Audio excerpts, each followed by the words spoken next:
It is time to take on Maxi once again, and I was definitely getting a little bit comfortable after that Winona win. So does that mean we are going to suffer major casualties, or can we get a nice strategy right here, right now, to kind of make up for it? We eat the takedown right off the top from the Mighty Eneb, and we do clutch the Sleep Powder. Let's go ahead and get Rustboro in there, level 35, looking good. 2 bulk ups come down. The Scary Face to kind of hold us at bay, but no problem. The Mach Punch connects, and we are looking good.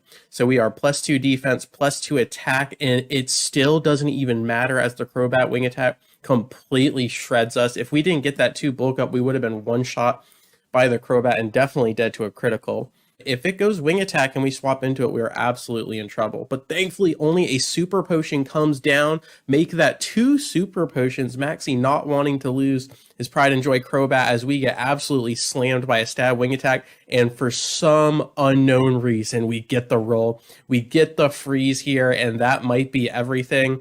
And we are bleeding out with Petalburg. We're bleeding out with our Breloom, and the Frozen Solid comes down, and we outspeed with our Sceptile, fade away with the Strength. Beautiful stuff there. Any Stab Fire, we are in trouble, but we're going to outspeed with Leaf Blade. It is neutral because of the ground typing, and it just spams the Amnesia here, so it does get that special defense bump.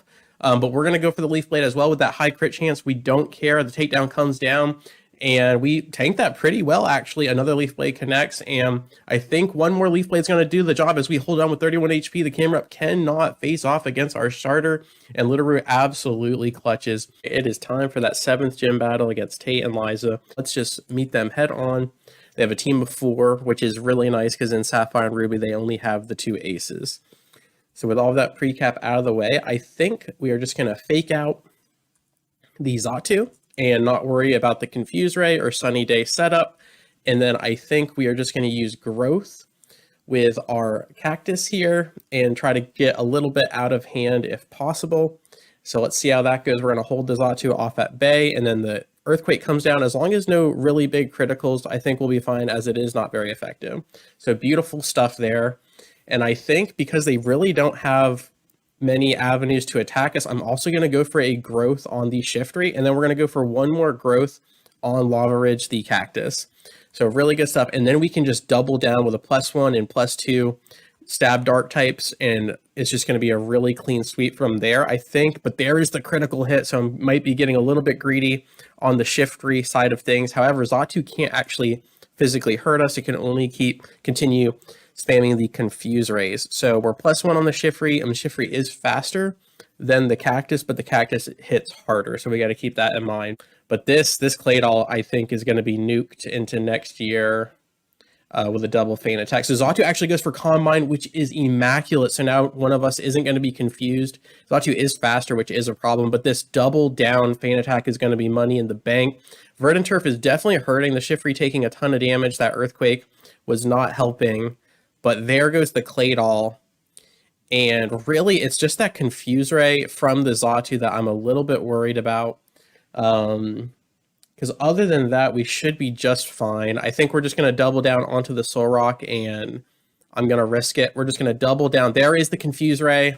So the problem with this is if Lava Ridge doesn't break through, and then Solrock actually kills our Shiftry. Oh, but we get a fadeaway critical. My gosh. Beautiful stuff. Yeah, absolutely. Solrock could have just used Flamethrower and killed the Shiftry. That was incredibly risky. Breakthrough Confusion, and we cannot. And now we're hurting. We're absolutely hurting. However, if I'm looking at this correctly, Xatu has Psychic as its only damaging move, and the Lunatone's only damaging move is Psychic as well. So the only way we can lose this is basically if we hurt ourselves in Confusion. Meaning I think it's time to kill the Xatu, as that is the only form of attack they have left against our dark types. So Xatu is going to get slapped with another fadeaway critical. My gosh. The Shiftry will not be denied as the Lunatone leans into a Calm Mind to buff its stats as we break through the Confusion, and this Cactus from downtown with the 2 Growth buffing it lands Lunatone about 1 HP, the Citrus Berry for Reprieve as you do, and this, I do believe, is GG with another fadeaway feint attack. That one does not need to be a critical, and we will secure that 7th gym badge. All right, that brings us to the long-awaited Archie fight, right, where you go to that submarine near Sutopolis City. He opens up with the Mighty Ina. Slateport comes down with a signature sleep powder, lands it on the wolf right out the gate. So we actually end up going into the Mushroom Rustboro, and we're going to go ahead and get a bulk up. However, the Mighty Ina pops out of sleep really early there, so it's unfortunate. We get one. We're looking for two. We do snap out of confusion, which is absolutely massive, but the roar comes down, and that's right. The Mighty Ina has the anti-setup, but we're going to try one more time and see if we can call the Mighty Ina's bluff here and see if we can keep it to sleep.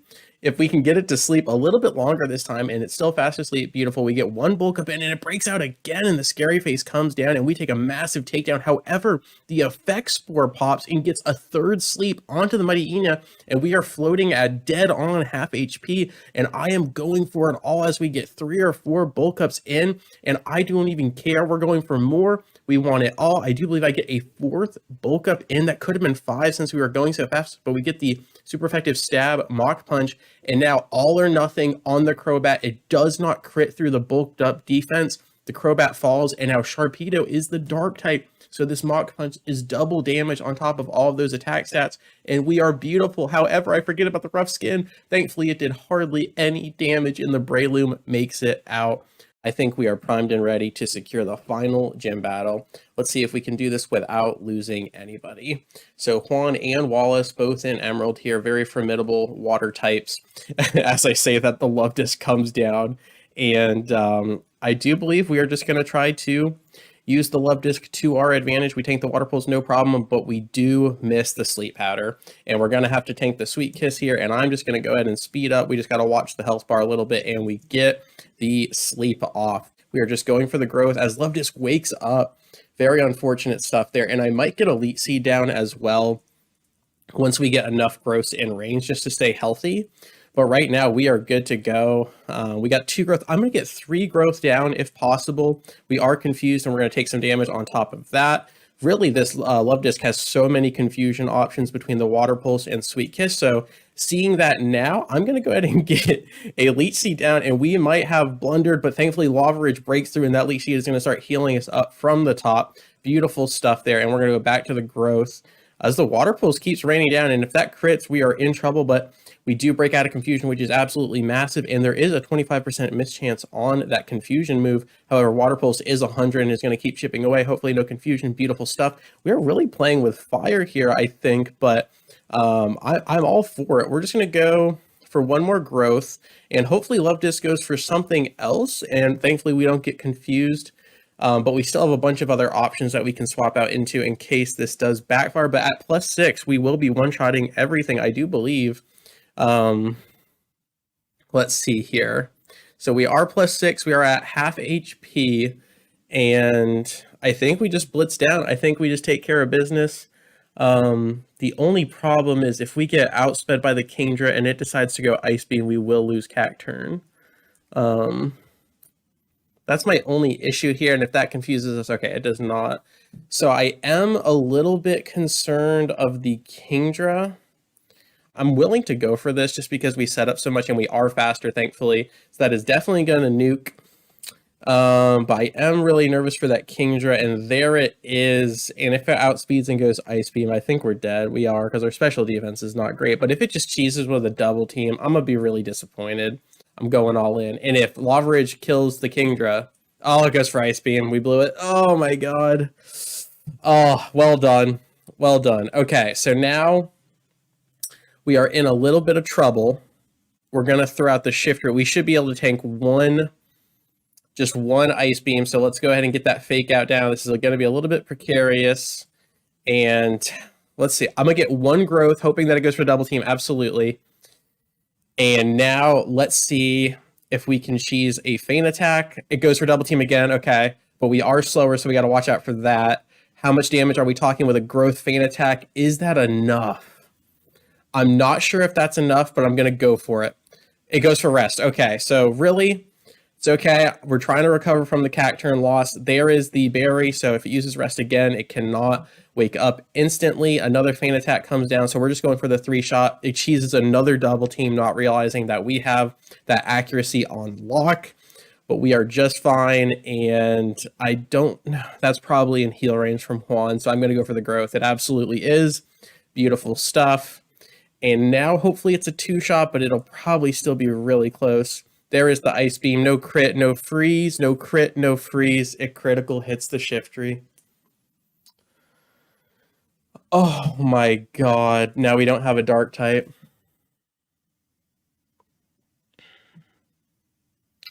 Wow. Oof. Wow. Okay, I'm going to go for the Sleep Powder. An Ice Beam comes down, and we get frozen. But we do have a berry, a citrus for reprieve. Oh my god, it's still double teamed up. We probably won't even land this. Yeah, and we're still frozen solid. What am I doing? Oh, this is bad. I'm going to go for Moonlight to try and heal out of this. If we can stall the Ice Beam. I do have Protect. We might have just lost Slate Port. Oh my god, the 1 HP. The 1 HP. This is crazy. This changes everything. My god. Now we're just going to spam Ice Beam of our own. We probably won't hit, but all we need now is there's the 5th Ice Beam. We need, oh my god, another crit. Another crit. That's 5 Ice Beams. That's 6. We're going to have to tank one more. Hopefully get a freeze maybe. We do have a little bit of reprieve there. This is incredible. This is incredible. Everything changes, and we get frozen again. Oh, and I lost count. I think that was 7. I think that was 7 Ice Beams. I think this is 8, and we hold on with 7 HP. This is going to be 8 or 9. How many can we tank? Just 1. Oh my god, this is incredible. 75. We're going to have to roll it with 1 left. We're going to have to roll it with 1 left. Oh, we might just wipe here. All in for the Leaf Blade. It misses. There's an Ice Beam. Oh my god, we hold on. We absolutely hold on. Yes, you do, sir. And okay, I think I have to to lose Little Root as well. If he has one more Ice Beam, we have to let him go so that the Tropius can finish, because he still has another Pokemon as well in the Crawdaunt. So I'm going all in. If this connects, though, this might kill because we're in Overgrow proccing the passive. It does not, but the Water Pulse holds on. We might be able to save. Oh my god, we can save the Sceptile now. We can absolutely save the Sceptile since he is out of Ice Beam. Oh my god. So that was incredible. And we're just going to growth. Yep, there's that. So we are going to growth once, and I think we're actually just going to growth twice. And let's make it 3. Let's make it 3 and then rain down Magical Leaf. And because Magical Leaf is also a move that can't miss, this should be fine as long as no confusion lock will be fine. There we go. Fortree drops back with the Magical Leaf, and it is going to be a 2-shot. Absolutely. It's absolutely going to be a 2-shot. We somehow survived 10 Ice Beams. Well, we didn't survive 10 Ice Beams, but you know what I'm saying? We made it out with losing 2, and this hurts. My heart is hurting. But we fade away on the Whiscash with the Magical Leaf, and really it's just going to be Wally in the Elite Four, and it's going to be Wally before the Elite Four in Victory Road, and then the Elite Four in the Champion. Oh my god, I still can't believe Slavemore lived on 1-4. Look at this. This is incredible. This was supposed to be a wipe. It is time to take on Wally in Victory Road. He challenges you at the beginning instead of the end, like in Ruby and Sapphire. So the Altaria comes down. We throw out our personal duckling here. The Ludicolo comes in with a 4-time super effective Ice Beam. Beautiful stuff. Way to get the party started.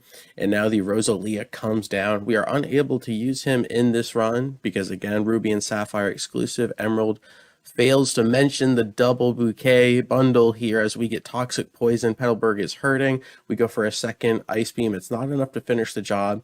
And Wally gets the heal, but can this one do it? It leaves him with just a sliver left, and we're hurting from the Toxic. We go ahead and put him down before he gets out of hand. So that is 2 down, 3 to go. The Gardevoir is definitely the scariest Pokemon we need to worry about here. The Delcatty is out and about, and now the Toxic is really going to shred. The Feint Attack comes down for a little bit of chip off the top.